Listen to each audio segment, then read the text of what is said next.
Candidate Conversations with New York City's next mayor with CBS 2 political reporter Marcia Kramer.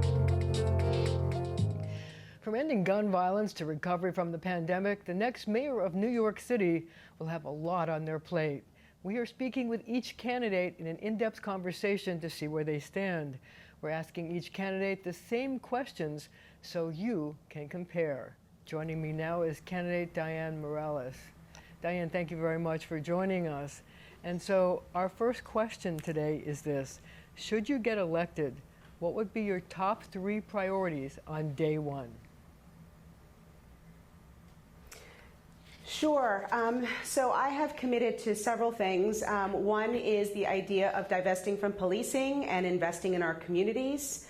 We actually know and need to recognize that the things that actually result in creating safe communities are actually a robust sort of opportunity and access to services, programs, and resources. And so we need to actually build back safe communities by investing in those things that we've divested from for too long. I also believe that we need to recognize the inextricable link between access to housing and public health and public safety. And so I have committed to actually guaranteeing housing for all, addressing both the homelessness issues as well as the ongoing and growing housing insecurity issues that have been exacerbated as a result of the pandemic. And then I think, certainly not last, but in answer to your question, I think we've got to commit to making sure that we keep everyone safe. So that means that in response to this COVID situation, ensuring that our communities that have not had access or that have had difficulty accessing the vaccine get access to the vaccine as we begin to build what I refer to as a new economy for our cities so that we can grow back stronger than ever before. So how would you guarantee housing for all? Who would pay for it?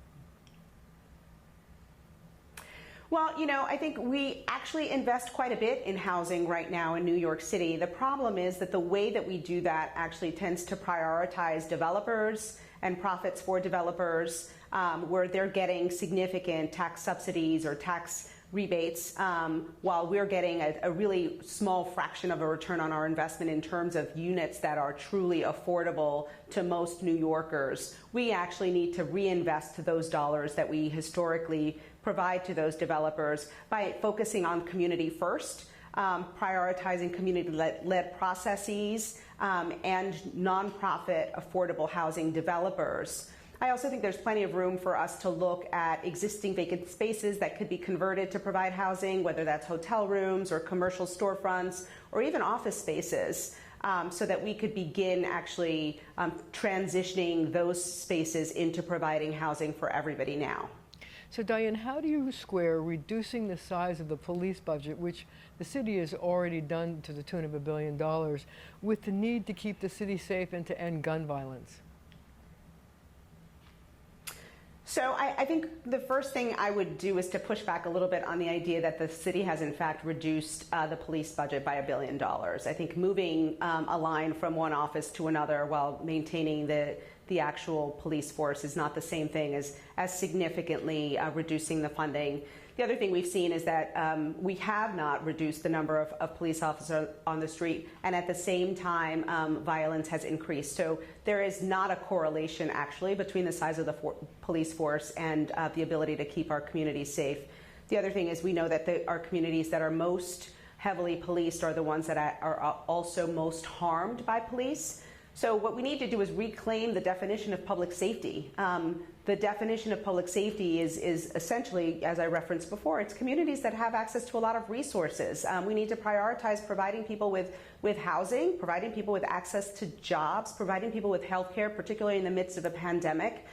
The increase in violence cannot be decoupled from the dramatic increase in insecurity that so many New Yorkers have experienced over the course of the last year, as they've struggled to figure out how to put food on the table, struggled to figure out how they were going to pay their rent, and actually not had access to health care in the middle of a global pandemic. So you would cut the police department budget more if you got elected? Yes, I actually, I have been the only candidate to call for defunding the police by $3 billion. I think that those dollars need to be invested in the types of services and programs that I referenced in terms of keeping our communities safe. The other thing is, we know that the NYPD doesn't prevent crime. They're supposed to respond to crime. And even so, a large percentage of the calls that they respond to are not crimes in progress. They are issues of homelessness, of mental health, of substance abuse.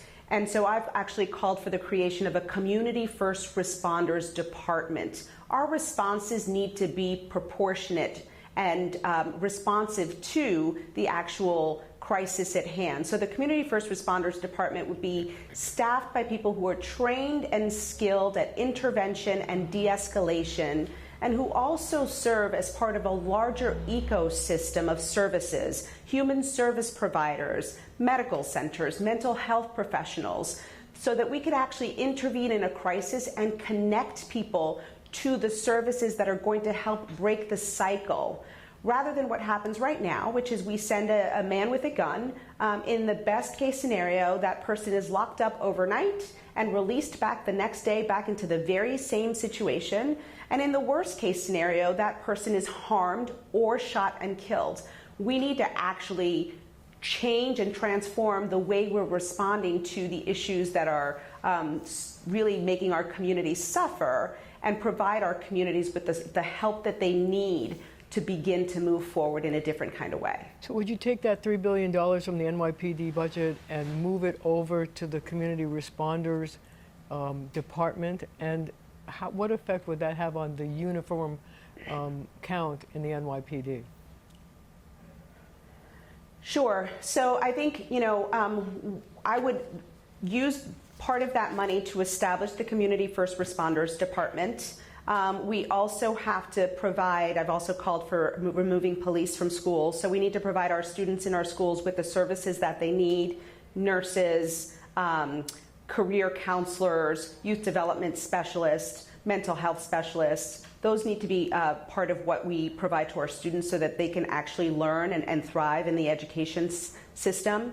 And then I've also called for the Community First Responders Department to serve as part of a larger ecosystem of service providers here in New York City. So a significant part of those dollars would have to also go to those providers so that we can make sure that they are able to provide the services that are needed, whether that be mental health or housing placement or substance abuse treatment. And that, to me, is the human services sector and the community-based organizations that for so long we've relied on to address these issues, while really not reimbursing them at the rates that they deserve. So how many fewer cops do you think that you would see under a Morales administration? Yeah, it's hard to put a number on that. I think there's a lot of other types of expenses that we need to prioritize first, and what I would refer to as low-hanging fruit, whether we're talking about it in terms of overhead or whether we're talking about it in terms of the $73,000 robo-dogs that we're investing in and the militarization of our police department. There is a lot of fat to be trimmed there, and I would look to those things first before looking at personnel. But certainly not averse to looking at personnel who need to be reduced in order to get to the $3 billion number. So Alexandria Ocasio-Cortez has made cutting the police department budget by $3 billion a prerequisite for her endorsement. You seem to agree with her on cutting $3 billion. Would you want her endorsement in this campaign? Sure.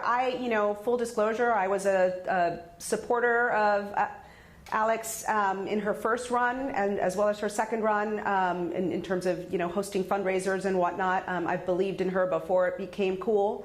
So I would welcome her support of this campaign if that is something that seems to make sense. I think there's a lot of alignment, and I would welcome her support. So the police commissioner argues that bail reform has to be changed so that judges feel that they have the power to keep people who are involved in serious crimes, hate crimes, violent crimes, and set bail for them. I wonder if you agree with his assessment.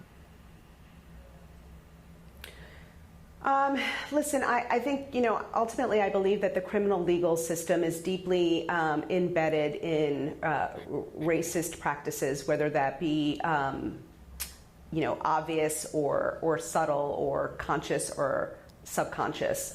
We really need to work to dismantle the systems and structures that disproportionately harm Black and brown residents. And we know that the bail issue has disproportionately impacted Black and brown low income, poor people. And so until we can actually address that in a way that really ensures and guarantees equity and justice for all, I think we need to move away from those practices. And I don't think that judges are exempt from internalized racist practices. So I don't think that is something that is going to serve the majority of New York City communities well. So the number of homeless New Yorkers, it seems to be out of control. I wonder what your answer is, and if you think that shelters should be put in neighborhoods where the residents don't want them. So actually, I actually believe we need to move away from the shelter industrial complex. We know that it's not, that many of the shelters are not safe, that, homeless folks don't feel safe there, which is why it is that they are so many of them opt for the streets as opposed to being in shelter. And as a former operator of several shelters in the South Bronx, I can tell you that I struggled with this system and the Department of Homeless Services many years as I wanted to try to provide services to support people's long-term ability, not just to obtain housing, but to maintain housing, and the funding did not allow for that. So I really think that we need to gradually move away from the shelter-based system and prioritize the ability to provide permanent, affordable housing for everyone and provide them with the supportive services that they need in order to be able to stay in that housing and live in dignity. So next question, people who send their kids to charter schools really love them. I wonder how you feel about that, but also what you would do to deal with private Jewish schools that some say often don't provide the secular education that is needed in the world today. Your positions on those? Sure. I think, I totally understand why so many New York City parents actually choose the charter school option for their children. Our public school system is not serving our children well. So my goal and my priority would actually be to build an A-quality public school system that is the premier system in the country and in the world, so that every family would want to and would be proud to send their children to the public school system. But I certainly understand that we're not there right now, and that is what is driving a lot of families' decisions. Insofar as the Jewish schools, I think that we have a responsibility to make sure that every student, no matter what their background, culture, or religion is, has access to all of the basic, requirements from an educational perspective. So I would certainly work to make sure that that is happening no matter where a student goes to school. So what measures would you put in place to make sure there's no sexual harassment in your administration?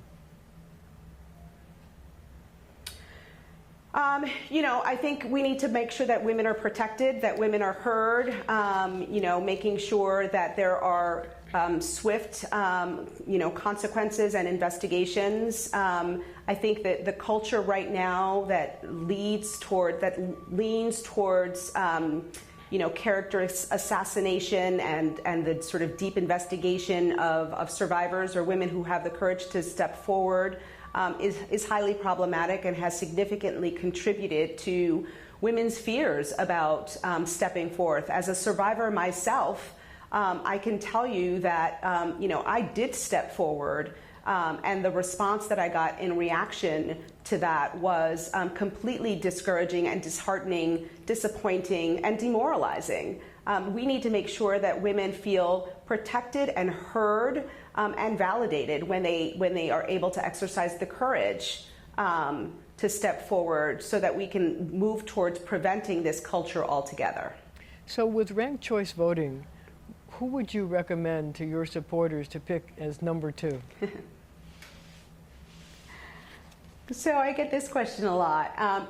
One of the things that's been really great and interesting about this race that is so filled with a lot of strong contenders is that I've been able to, over the months, listen and see as some of my opponents in this race move a little bit closer to some of my positions around certain things. There's a lot of daylight between me and everybody else in this race in terms of our vision for New York City and what we believe is possible and what we're advocating for. That being said, I'm really looking forward to see how many of them continue to drift a little bit more close to my positions on certain things before I make a decision or make a recommendation as to who my supporters should rank number 2. The reason I asked the question is I remember an early press conference where you and Scott Stringer stood together and said you would support each other for 1 and 2. I wonder if you've changed your mind on that. Yeah. So actually, that's not what really happened. Boy, have I learned a lot about the press. He actually said he did not want me to be mayor, and I jokingly said, yeah, he's my number 2. And that got conflated in all sorts of different ways. But we never sort of cross-ranked each other in that way, and that's definitely not changing now. So we're coming to the part of our broadcast that we'd like to call In One Word. So I'm going to ask you some questions, and I want you to answer in one word, believe it or not. So, what do you consider your best leadership quality? Integrity. In one word, friends and family would describe you as? Ooh, determined. What's your favorite comfort food? Ice cream, chocolate. What is a unique skill or quality or talent that you have?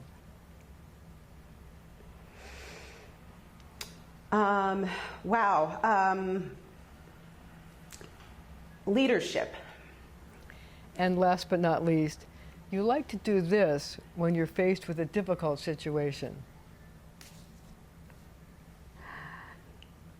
I like to breathe deeply when I'm faced with a difficult situation.